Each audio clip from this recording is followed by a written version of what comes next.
Hello বন্ধুরা, আজকে বের হয়েছিলাম গোদাগাড়িতে ছোট ভাইয়া অর্থাৎ বাসার ভাইয়ার ওখানে একটু যাব বলে, কিন্তু ঘর থেকে বের হতেই গল্পের মোড় ঘুরে গেল।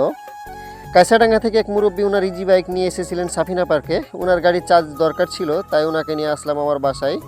গাড়িটি চার্জে দিয়ে মুরব্বীর সাথে চললো এক লম্বা আড্ডা। এরপর ওনার খালি গাড়িটা নিয়ে আমি ওনাকে সাথে নিয়ে রওনা হলাম সাফিনা পার্কের দিকে। পার্কে ঢুকতেই দেখি এক মুরব্বী এই যুগেও বাটন ফোন দিয়ে পার্কের ফটোগ্রাফি করতেছে।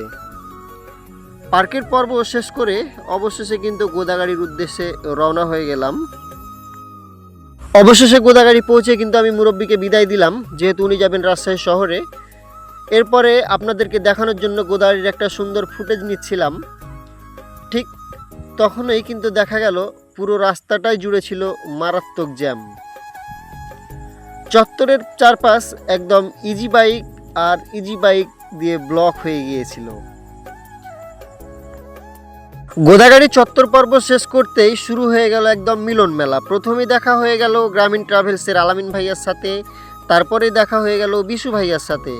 এরপরে বাসার ভাইয়ের জন্য অপেক্ষা করতে করতেই কিন্তু বাসার ভাইয়া এসে উপস্থিত হয়ে যায় আমাদের মাঝে। এরপরে বাসার ভাইয়াকে সাথে নিয়ে চায়ের দোকানে বসে ধোয়া ওঠা চা আর স্পেশাল মশলা পানের স্বাদ নিতে নিতে আমাদের আড্ডাটা কিন্তু জমে ক্ষীর হয়ে গিয়েছিল। আর এই চায়ের আড্ডার সাথে সাথেই আজকের ব্লগটি শেষ করলাম। তো দেখা হবে পরবর্তী কোনো নতুন ভিডিও নিয়ে। সে পর্যন্ত সকলেই ভালো থাকবেন, সুস্থ থাকবেন, এবং আজকের ভিডিওটি কে কোথা থেকে দেখছেন এবং কার কেমন লাগলো তা অবশ্যই কমেন্টে জানাতে ভুলবেন না।